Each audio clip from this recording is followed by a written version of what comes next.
ब्रजभूषण ने हिलाई यूपी की सियासत, दिखाई ऐसी ताकत, योगी भी देखकर रह गए हैरान। धनंजय सिंह से लेकर कई बाहुबली दिखे एक मंच पर, लेकिन राजा भैया कहां रह गए। पूर्वांचल में बने नए समीकरणों ने सबको हिलाया, सियासी गलियारों का टेम्परेचर बढ़ाया। आखिर क्यों नहीं आए ब्रजभूषण के यहां राजा भैया, छाई अब चारों ओर चर्चा। ब्राह्मण सियासत के बीच ब्रजभूषण के शक्ति प्रदर्शन ने खींचा सबका ध्यान। क्यों छिड़ा सियासी गलियारों में घमासान। अंदर खाने की खबर ने सपा खेमे की भी बेचैनी बढ़ाई। यूपी में दबदबे वाले नेताजी ने फिर एक बार योगी खेमे में हलचल बढ़ा दी है, क्योंकि सियासत के बिसात पर जब ताकत और संकेत एक साथ दिखें तो हलचल अपने आप मचती है।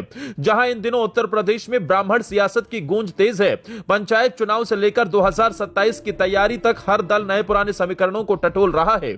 ऐसे वक्त में जब पूर्व सांसद ब्रजभूषण शरण सिंह के आयोजन में एक मंच पर धनंजय सिंह, ब्रजेश सिंह, सुशील सिंह और खुद ब्रजभूषण शरण सिंह नजर आए, तो यह सिर्फ एक कार्यक्रम नहीं रहा, यह एक संदेश बन गया। लखनऊ से लेकर दिल्ली तक चर्चा शुरू हो गई कि आखिर यह ताकत क्यों दिखाई गई।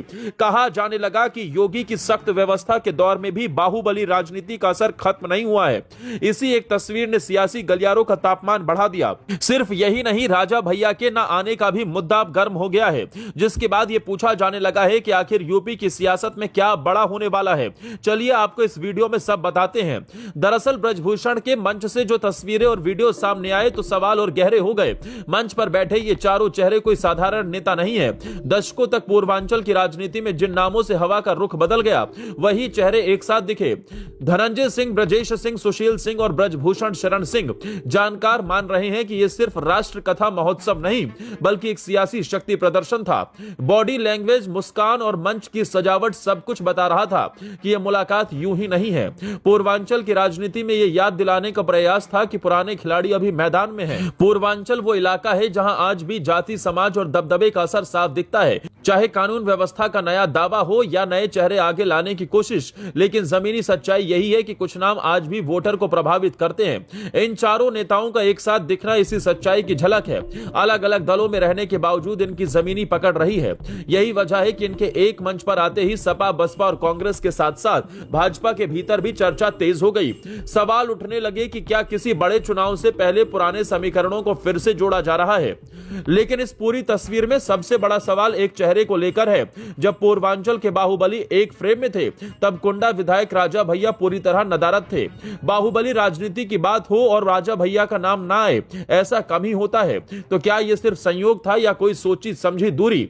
यही सवाल सबसे ज्यादा चर्चा में है। राजा भैया की अनुपस्थिति खुद में एक सियासी बयान बन गई। कुछ इसे शक्ति प्रदर्शन से दूरी मान रहे हैं, तो कुछ इसे अलग रणनीति बता रहे हैं। राजा भैया की राजनीति हमेशा अलग रही है। उनका वोट बैंक छोटा जरूर है, लेकिन बेहद वफादार माना जाता है। वो खुले मंचों पर सामूहिक ताकत दिखाने से अक्सर दूरी रखते हैं। सत्ता से उनका रिश्ता टकराव से ज्यादा वर्किंग रिलेशनशिप का रहा है। माना जा रहा है कि ऐसे मंच पर जाना जहां शक्ति प्रदर्शन का संदेश साफ हो, उनकी स्वतंत्र छवि को कमजोर कर सकता था। इसलिए उन्होंने खुद को अलग रखा। यह भी कहा जा रहा है कि राजा भैया फिलहाल लो प्रोफाइल लेकिन हाई इंपैक्ट रणनीति पर काम कर रहे हैं और सही वक्त का इंतजार कर रहे हैं। अब बड़ा सवाल यह है कि क्या पूर्वांचल में नया सियासी समीकरण बन रहा है? क्या पुराने बाहुबली नई भूमिका में लौटने की तैयारी में है? खासकर ब्राह्मण सियासत के दौर में ब्रजभूषण के इस शक्ति प्रदर्शन ने सबका ध्यान खींचा है। अब आगे क्या होता है, यह देखना होगा।